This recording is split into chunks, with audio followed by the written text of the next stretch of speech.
Jorge Whitefield, escocés, predicó a ambos lados del Atlántico durante el avivamiento que en 1700 sacudió tanto a Estados Unidos como a Inglaterra. Predicador fogoso que afectó a toda clase de hombres, tanto así que entre sus escuchas ocasionales se encontraba David Hume, el cáustico filósofo agnóstico empirista escocés. Una vez alguien preguntó a Hume burlonamente: Señor, no sabía que usted creyera en el Evangelio.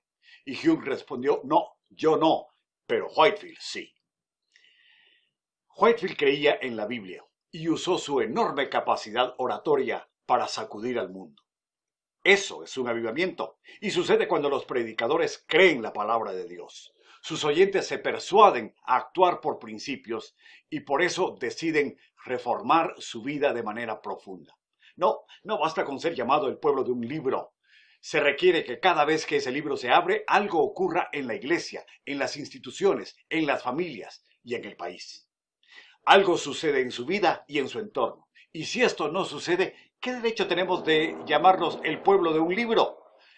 Si algo no sucede, ¿qué se puede esperar de nuestros hijos, de nuestras familias y de nuestro país? En el pueblo de Israel, los grandes momentos de avivamiento están ligados con descubrir la palabra de Dios. Como ustedes saben, en Israel no había imprentas, versiones, ni copias de este libro en cada hogar. ¿Acaso los reyes tendrían una copia? Y a veces los reyes estaban tan ocupados en los asuntos políticos y en la administración del día a día que el libro quedaba guardado casi invisible en el mundo real del palacio, en ese entorno. Josías, el rey bueno, descubrió la ley y hubo reformas y avivamiento, y por eso se le llama el rey bueno. Quizás si a usted le faltan reformas en su vida, tal vez lo que le falta también es descubrir la ley. Tras la caída de las 10 tribus en Segundo de Reyes capítulo 17 y las 2 tribus en Segundo de Reyes capítulo 25, el pueblo quedó asolado. Judá y Benjamín cambiaron de manos. Pasaron de los babilonios a los persas, el nuevo imperio conquistador. Y ahí, desde la capital del imperio, salió Nehemías de vuelta a Jerusalén. Un hombre de capacidades ejecutivas enormes, que tras reconstruir el muro en 52 días, capítulos 1 al 7 del libro de Nehemías, empezó una reforma espiritual en la nación, capítulos 8 al 13 del libro de Nehemías. Abra conmigo su Biblia a Nehemías capítulo 8. Estamos frente a un avivamiento. El pueblo está volviendo del exilio y no tiene acceso a la palabra de Dios. ¿Qué sucede? Vea conmigo Nehemías 8, versículos del 1 al 18. Y cuando usted lee este pasaje una y otra vez, empieza a percibir que el capítulo de Nehemías 8 lo que nos está diciendo es que cuando el pueblo de Dios se somete a la palabra de Dios, entonces suceden cambios. O sea, si oyes a Dios, cambias tú y cambia tu mundo. Y lo primero que nos dice el pasaje es que cuando te dispones a entender la palabra de Dios, la palabra te conmueve. Versículos 8 del 1 al 12.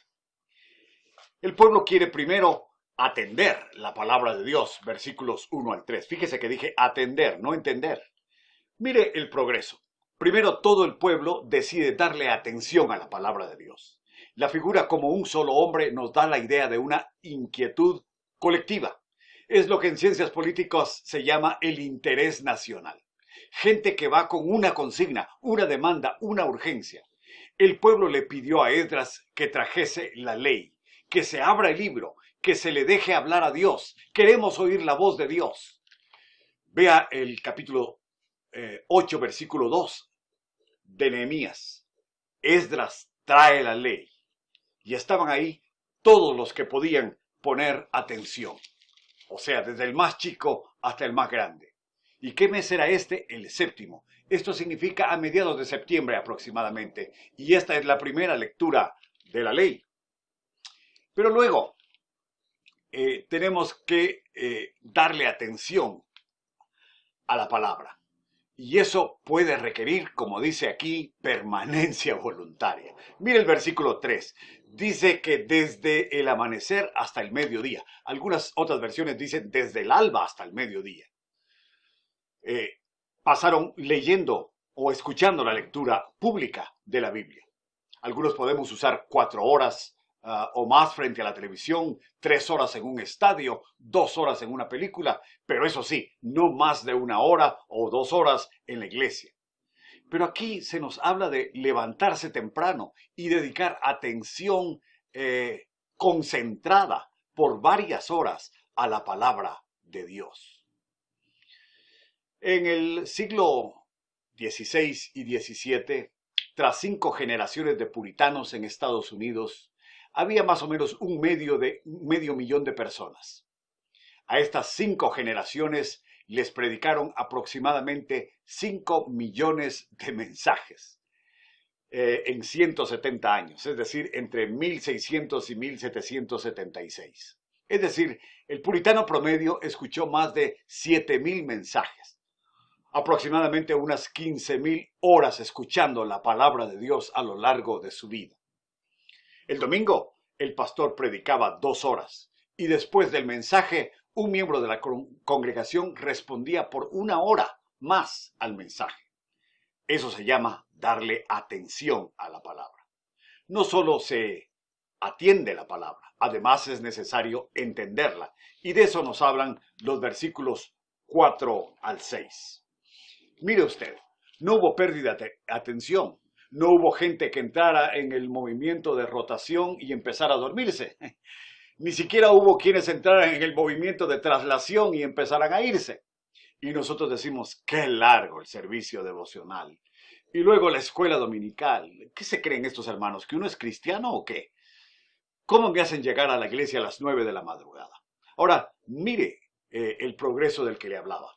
De la atención pasamos a la reverencia. Eso es lo que encontramos en el versículo 5. Dice que cuando Esdras abrió el libro, vea, dice que el pueblo estuvo atento.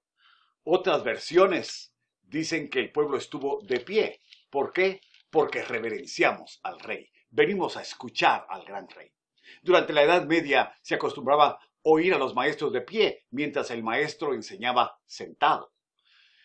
Juan Calvino en los años 1500 en Ginebra enseñaba sentado, mientras la gente estaba de pie. Pero aquí lo que nos dice es que Esdras estaba de pie y que el pueblo también estaba de pie, porque el Rey de Reyes va a hablar. A él venimos a escuchar.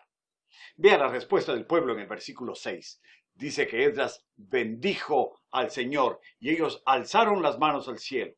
¿Cree usted que Dios es grande? Levante sus manos al cielo y diga amén, amén, como dice aquí el versículo 6.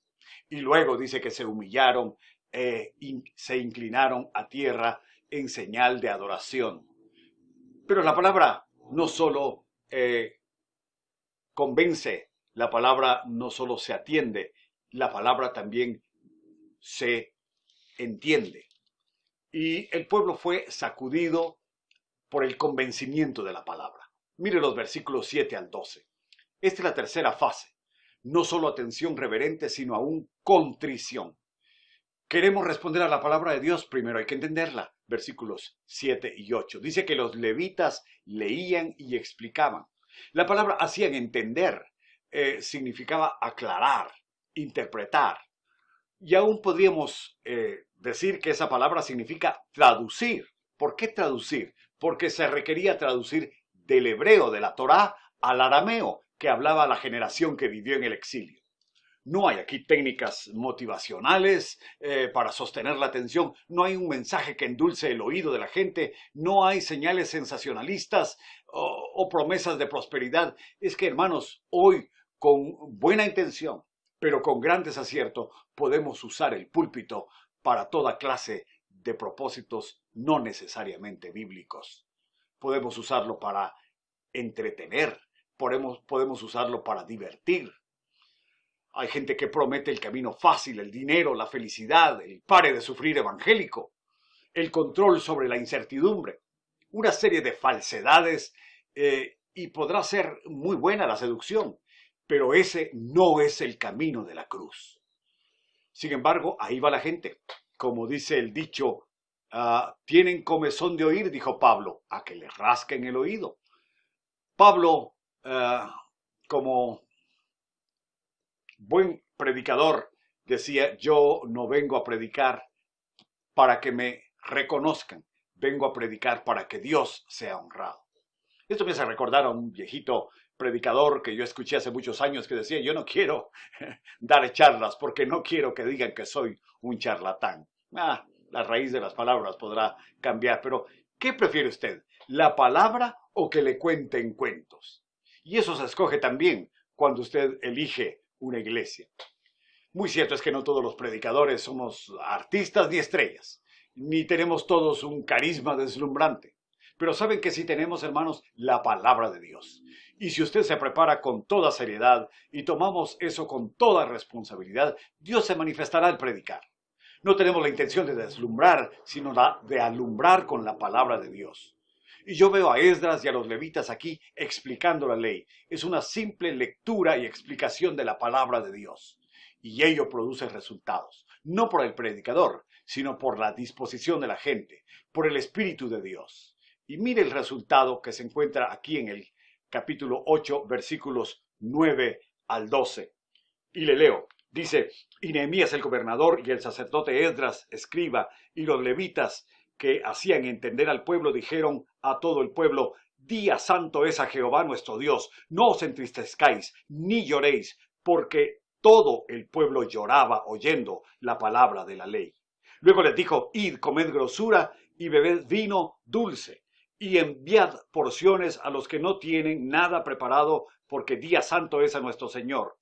No os entristezcáis, porque el gozo de Jehová es vuestra fuerza.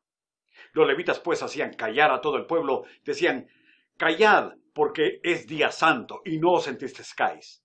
Y todo el pueblo se fue a comer y a beber y a obsequiar porciones, y a gozar grande alegría, porque habían entendido las palabras que les habían enseñado.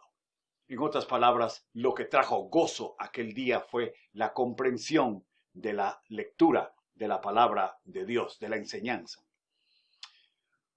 Hemos visto que cuando entendemos la palabra de Dios, ella nos conmueve y nos toca el corazón. Y usted ha visto eso muchas veces en su vida probablemente. Pero en segundo lugar, vemos que cuando actuamos por la palabra de Dios, ella produce resultados. Mire el capítulo 8, versículos 13 al 18. Mire los versículos 13 al 15. El pueblo responde en fe. Vea la respuesta del pueblo en versículo 13. Esta es la segunda lectura. Esto sucedió, dice el texto, al día siguiente. Se reunieron para repetir la experiencia del día anterior. La primera lectura conmovió. Mire quiénes son aquí los preocupados por el estudio bíblico. Los cabezas de familia. A veces oímos que los hombres estamos muy ocupados conquistando el mundo, atesorando fortuna, ganando poder o fama, mientras perdemos el respeto de nuestra propia familia. Y esto es importante porque la frivolidad se ha metido en la vida de los cabezas de familia en los hogares.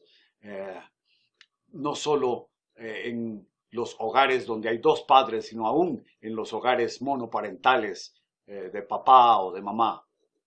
Cuando el deporte o las películas son más importantes que la oración familiar, cuando la opinión de mis amigos pesa más que los principios cristianos, cuando la gente va a la iglesia a hacer contactos de negocios, cuando durante el servicio estamos más preocupados por oír algo nuevo que oír a Dios, algo anda mal. Y ciertamente cuando nos preocupamos más por los chismes sobre la iglesia que por el mensaje de Dios, seguro que algo anda muy mal. Y francamente, queridos cabezas de familia, si hoy no podemos corregir a nuestros hijos, mañana lamentaremos que ellos no pueden encontrar el camino hacia Dios. Porque lo que yo no les enseñé hoy será un déficit en su vida mañana. Y si usted y yo no hemos sido los primeros en responder a la palabra de Dios hoy, menos lo harán nuestras familias. Y por eso me encanta un texto de la vida de Abraham, un pasaje de la vida de Abraham que tiene que ver con el momento en el que Dios va a juzgar a Sodoma y Gomorra. Y antes de el juicio, Dios se pregunta en capítulo 18 de Génesis, versículos 17 al 19, se pregunta a Dios, y Jehová dijo, ¿encubriré yo a Abraham lo que voy a hacer? habiendo de ser Abraham una nación grande y fuerte, y habiendo de ser bendita en él todas las naciones de la tierra? Porque yo sé que mandará a sus hijos y a su casa después de sí, que guarden el camino de Jehová, haciendo justicia y juicio, para que haga venir Jehová sobre Abraham lo que ha hablado acerca de él. Qué gran tributo el que Dios le da a Abraham, y qué gran reconocimiento de la rectitud de Abraham y de su justicia, la cual él trasladaría a su casa, a su descendencia, a sus hijos. Mire versículos 14 y 15.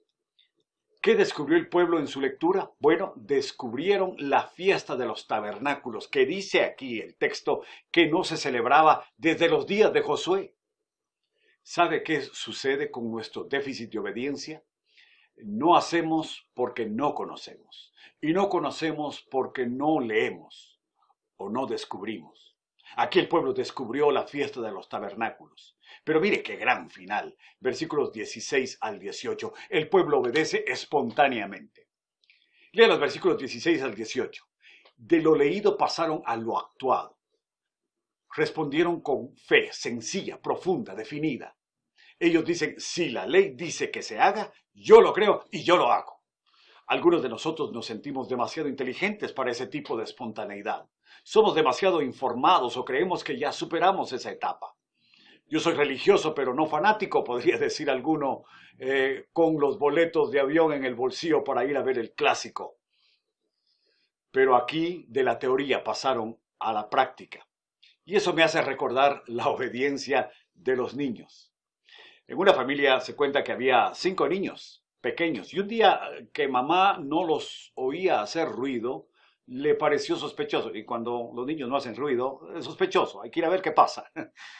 Salió a buscarlos y los encontró haciendo una rueda, observando algo en el patio. Al acercarse un poco más, se dio cuenta que lo que rodeaban era una extraviada mamá zorrillo con sus 5 cachorritos. Ya se pueden ustedes imaginar la mirada de horror de la madre, porque el zorrillo no es precisamente el mejor amigo del hombre. Así que esta asustada mamá, lo único que se le ocurrió decir fue, ¡niños, corran! Y justo los niños obedecieron, solo que cada niño cogió un zorrillito y salió corriendo. Esa es la obediencia espontánea, como la de los niños. A veces es cierto, no es muy informada, pero siempre debe ser sincera, porque nosotros no necesitamos más fe, pero sí más Biblia, para actuar mejor con la fe que ya tenemos, de manera más informada con la fe que ya tenemos. ¿Qué hemos visto aquí en conclusión? En este pasaje del libro de Nehemías encontramos al pueblo de Israel regresando del exilio. Ellos habían sido conquistados por Babilonia. Su tierra había sido saqueada, quemada totalmente. La tragedia de esos sufrimientos la relata el libro de Lamentaciones. Pero si leemos el libro de Jeremías, y recuerde usted que Jeremías escribió Lamentaciones, vemos que Dios les dio a escoger no pasar por todos esos sufrimientos. 40 años Dios les llamó al arrepentimiento por medio del profeta, pero ellos no quisieron, ellos no creyeron y no quisieron obedecer. Y aquí los vemos hoy llorando, arrepentidos, creyendo y obedeciendo. Hoy Dios nos llama a nosotros al arrepentimiento, a la fe, a la obediencia. ¿Esperaremos que vengan más calamidades, pandemias, picos y repuntes y tragedias como Israel? ¿O actuaremos al oír la voz de Dios? Muchos de nosotros no necesitamos otra iglesia, no necesitamos otro pastor, ni siquiera necesitamos más fe. Simplemente necesitamos abrir la Biblia y oírla, porque Dios nos está hablando hoy. Oremos. Padre, gracias por tu palabra.